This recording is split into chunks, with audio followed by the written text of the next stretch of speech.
Olá a todos que acompanham o Amazônia Produtiva Live Summit. Eu estou aqui com o professor Guilherme Oliveira, que é gerente de conhecimento científico do Instituto Tecnológico da Vale, o ITV. Além de outros títulos, ele é biólogo e pesquisador e desenvolve sua pesquisa na área de estudos genômicos estruturais e funcionais de eucariotos e procariotos. Atua como docente de cursos de pós-graduação em Ciências da Saúde, Genética e Bioinformática e uso sustentável de recursos naturais em regiões tropicais. É isso mesmo, professor? Oi, Elisa, é um prazer estar aqui com você para a gente conversar um pouco sobre o desenvolvimento e conservação da Amazônia. Bom, o tema da sua palestra envolve a questão genética, né, no Summit. E quando a gente fala em DNA da Amazônia, o que a gente quer dizer com isso? O que é o DNA da Amazônia? Então, o DNA da Amazônia é o que contém, essencialmente, o que a gente costuma se referir como patrimônio genético da floresta, né? Todo mundo já fala sobre a riqueza da floresta estar contida nesse patrimônio genético, mas o que é isso? Ele se expressa para a gente nas plantas e nos animais e nos micro-organismos que a gente vê na floresta. Mas lá eles têm um benefício pelo seu valor intrínseco, né, que todo mundo gosta de ver uma onça, uma planta bonita, e eles também têm um benefício para o ecossistema todo, inclusive nós que fazemos parte desse meio ambiente, com serviços ecossistêmicos que eles nos dão, como as abelhas que polinizam e vários outros. Porém, tem muito nessa floresta que ainda é desconhecido, que está escondido dentro do que a gente chama de patrimônio genético. E isso está na forma do genoma dessas espécies, do DNA dessas espécies. Então, parte do trabalho do que a gente faz é desvendar esse genoma para a gente poder ter clareza e visibilidade desse patrimônio genético para que a gente possa depois transformá-lo em meios de subsistência e economia para a nossa sociedade enquanto conservamos a floresta. E a Amazônia é um dos biomas que concentram a maior biodiversidade do planeta, né? E qual a importância de catalogar, reconhecer essa variedade de espécies para a pesquisa científica? A gente tem também um registro desses dados, um banco com essas informações? Então, quando a gente fala da biodiversidade de forma ampla, a primeira questão é, tá, qual é essa biodiversidade? Quais são as espécies que compõem essa biodiversidade? E a Amazônia tem várias situações. Primeiro que ela é vasta, apesar de estar sob pressão, ainda é um ambiente enorme. Ela é muito desconhecida, né? Os estudos não são tão intensos e tão longos quanto em outros lugares, quanto na Europa, e tem uma diversidade de espécies absolutamente incrível. Então, para te dar uma noção, apenas em alguns topos de montanha, que não são as áreas mais diversas, nós encontramos tanta diversidade de plantas quanto se encontra em todas as ilhas britânicas do Reino Unido. Então, a diversidade de espécies na Amazônia é muito grande comparada a qualquer outro lugar. E a primeira pergunta que a gente faz é quais são as espécies que compõem essa biodiversidade? E aí, então, a gente tem essa primeira tarefa e a ferramenta de DNA nos ajuda muito a decifrar essas espécies, né? Em paralelo com o trabalho usual das pessoas, dos taxonomistas, né, os botânicos ou os zoólogos, que coletam as plantas e animais e fazem a identificação com base na morfologia, na aparência dessas espécies. E com a ferramenta de DNA a gente consegue fazer, em paralelo, mais rápido e maior volume, porque a taxa de conhecimento das espécies no mundo é menor do que a taxa com que elas entram em extinção. Então, a gente tem que imprimir um ritmo muito maior do que o ritmo tradicional para que possamos desvendar essa biodiversidade enquanto ela ainda existe. E trabalhar para preservá-la, para que ela continue a existir. E essa questão da pesquisa genética, do DNA, é uma pesquisa avançada aqui no Brasil? Então, essa pesquisa ela tem vários níveis, né? Tem até um nível que a gente usa o DNA de forma muito ampla, que a gente chama de códigos de barra de DNA, que é a analogia com esses códigos de barra de supermercado, né? Então, a gente gera uma pequena sequência genética para cada uma das espécies. Isso nos dá uma referência para cada uma delas. E já houve no Brasil esforços nacionais para fazer esse tipo de trabalho, mas que hoje, com a diminuição do recurso financeiro no país, diminuiu muito. E existe até outra ponta, que é o estudo genômico das espécies, que é o decifrar, sequenciar o genoma completo dessas espécies. E existem algumas atividades interessantes no país mas a gente ainda está muito aquém do que acontece no resto do mundo. O que a gente quer como ITV é contribuir para a expansão dessas atividades no país. Perfeito. Já que o senhor falou do ITV, eu queria entender como é que o Instituto tem contribuído para essas pesquisas e toda essa evolução científica. Como é o trabalho desenvolvido lá por vocês? Então, o ITV é uma instituição que já nasceu multidisciplinar, né? A gente tem grupos de geologia, de socioeconomia, de ecologia, de computação avançada, hidrologia e por aí vai. E um grupo que estuda o DNA dessas espécies.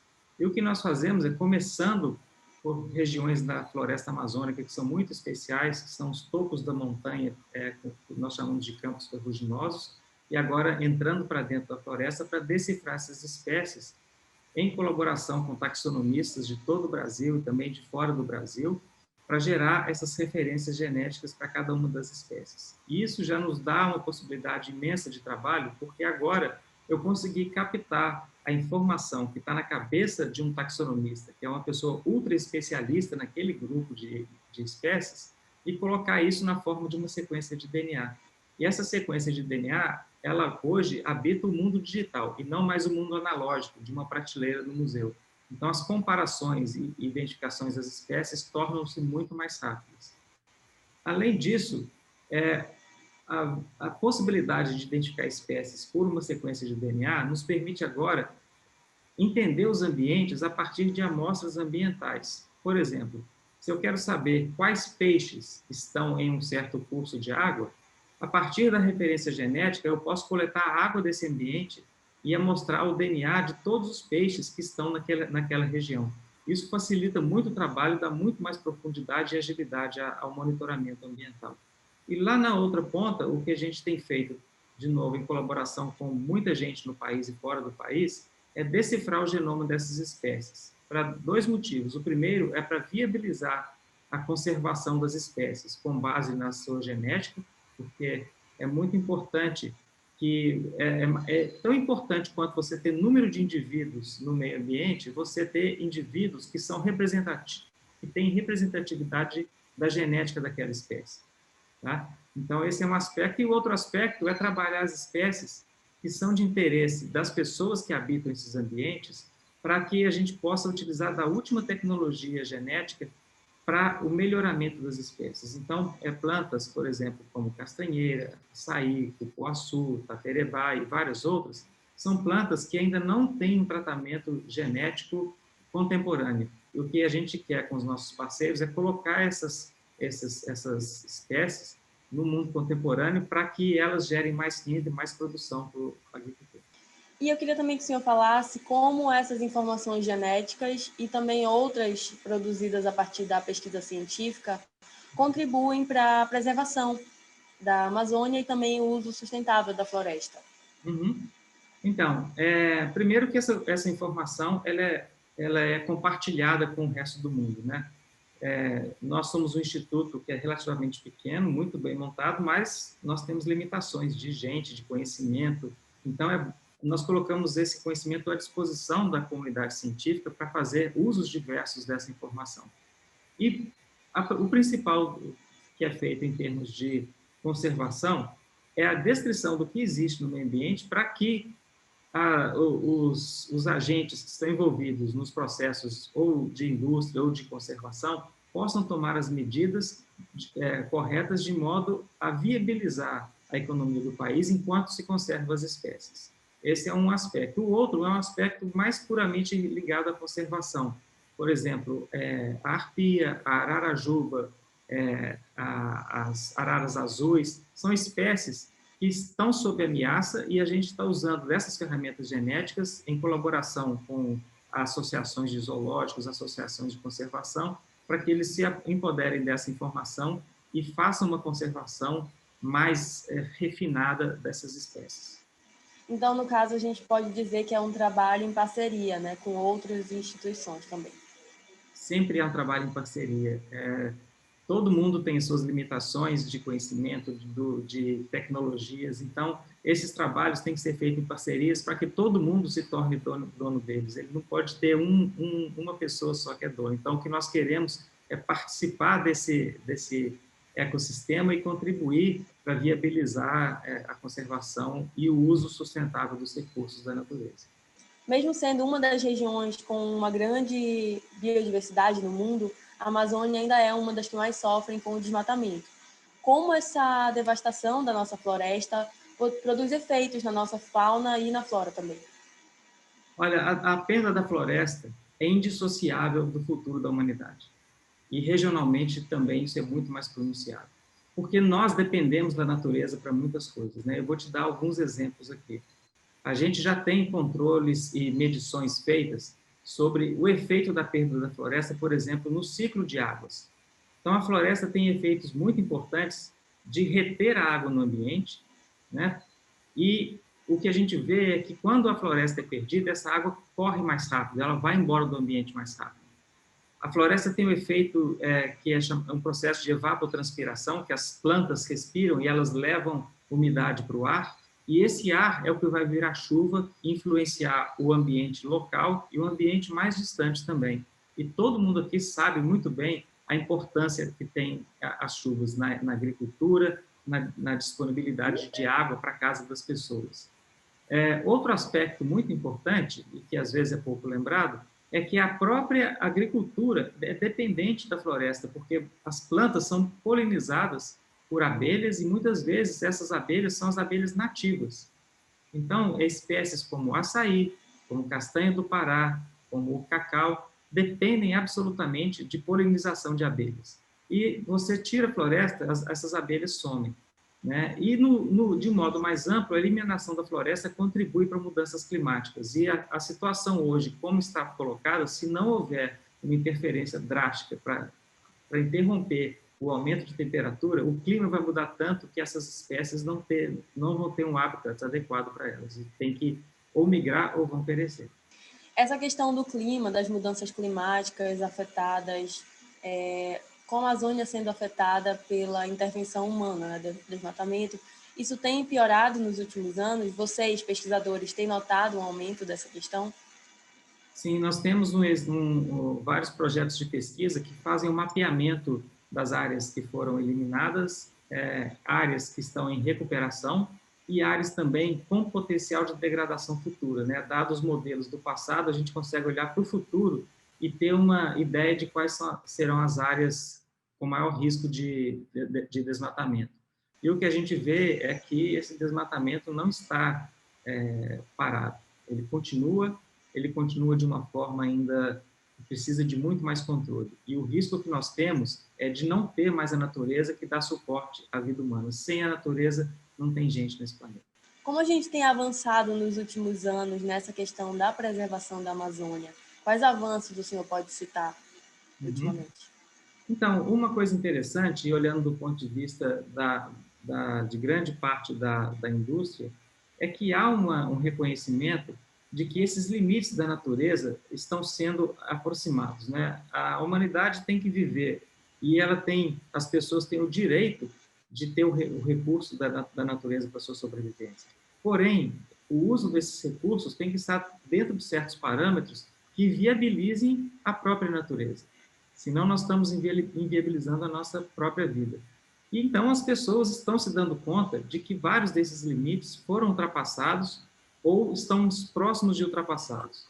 E as pessoas individualmente têm se empoderado dessa questão e demandado de governos e de empresas que tenham ações para contrapor essa ultrapassagem dos limites. Então, as empresas também entenderam que elas precisam da natureza, não só porque elas devem prestar contas à sociedade pelo impacto que causam no meio ambiente, mas também porque a própria sobrevivência das pessoas, das empresas, depende da natureza. Então, é um exercício que, para quem já entendeu como os processos funcionam, ele é muito simples. Nós todos temos que trabalhar para conservar a natureza e para restaurar áreas que já foram degradadas, porque hoje, num país como o Brasil, o maior impacto que existe sobre a biodiversidade são questões de uso do solo. Então, essa conscientização das pessoas e também essa cobrança em relação às empresas, por exemplo, o senhor acredita que é um dos avanços que a gente tem visto? Sem dúvida que é um dos avanços, né? Todo mundo gostaria que fosse mais, e tem que ser mais, né? A gente sabe que se continuarmos a tocar a vida dessa maneira, nós vamos ultrapassar os limites de sustentabilidade do planeta em muito pouco tempo, e alguns nós já avançamos. Então, agora a gente tem que repensar a vida e, individualmente, cada um de nós tem que repensar. Isso passa pelo que nós comemos, pelo que nós consumimos, né? Então, são todos hábitos nossos que sozinho não resolvem o problema, mas todo mundo se conscientizar um pouco ajuda bastante. E demandar também de empresas, de órgãos ambientais, de governos que façam a sua parte e contribuam para a conservação da natureza e, sim, usem os recursos da natureza, mas de forma a manter isso no longo prazo. Já que o senhor falou do que a gente precisa fazer para preservar ainda mais o meio ambiente, quais desafios o senhor observa para o futuro? O que a gente precisa mudar a nível político e social e de conscientização para que essa preservação aconteça de forma mais rápida? Olha, o que está colocado na literatura, e não é uma opinião pessoal minha, é o que os estudiosos do assunto dizem, primeiro é pensar no que nós comemos, né? Porque tudo que a gente come deixa uma pegada no meio ambiente. E a pegada de se comer, por exemplo, uma fruta, é muito menor do que a pegada de se comer proteína animal. Então, a diminuição do consumo de proteína animal está claro que é uma das ações que tem que ser tomada, e isso está no domínio individual, né? É uma decisão de cada pessoa. E no domínio de governo, como que o governo vai reger toda a operação. E a segunda que eu quero colocar é a questão de água, né? A gente aqui no Pará, a gente olha ao redor, tem um mundo de água, mas nós não cuidamos da água que a gente coloca de volta na natureza. Então, isso é uma decisão crítica que tem muito a ver com a saúde das pessoas, mas também com o impacto que se causa na natureza. E o terceiro que eu queria colocar, entre vários outros, é a questão do consumo, né? A gente tem que trocar de carro com frequência. O que nós fazemos com o rejeito do nosso uso? Damos um destino adequado a esse rejeito, né? Então, todas as coisas que nós consumimos deixam uma marca na natureza e a gente tem que tomar consciência dela e fazer o máximo para minimizar. E especificamente para a pesquisa científica, quais desafios o senhor vê hoje em dia e também para o futuro?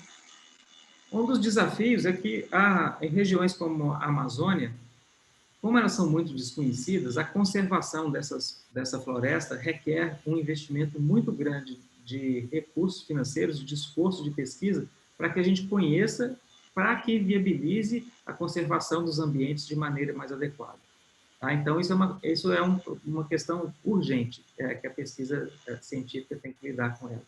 E, do outro lado, é contribuir para uma transformação da economia da região. Se nós temos aqui na Amazônia um patrimônio genético que é único no mundo, lá estão curas para doenças, estão novas enzimas que nós vamos usar nos processos industriais, e é uma infinidade de possibilidades que nós temos nessa floresta, mas elas estão ainda escondidas, não reveladas no DNA dessas espécies. Então, o que nós temos que fazer é revelar esse patrimônio genético para que a gente possa fazer uso deles num modelo de economia verde, em que a gente não precisa de destruir a floresta para fazer uso desse recurso que existe. Uma vez desvendado o DNA, existe hoje tecnologia que nos permite avançar e produzir bens para a humanidade, bens para a própria natureza, sem devastação da floresta. Entendi, professor.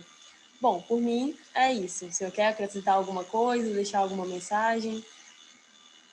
Eu queria deixar só uma mensagem de esperança para as pessoas, né? Porque a gente ouve muito da realidade do que está acontecendo no mundo, mas, em parte, nós somos donos desse futuro. Nós temos que tomar consciência do que a gente faz e demandar que o certo seja feito, que as empresas, e a gente tem bons exemplos no país e fora do país, que elas tomem a frente e transformem o modo de agir de modo a viabilizar a conservação do planeta em longo prazo. E também pressionar os nossos governantes para que tomem as atitudes corretas nessa direção.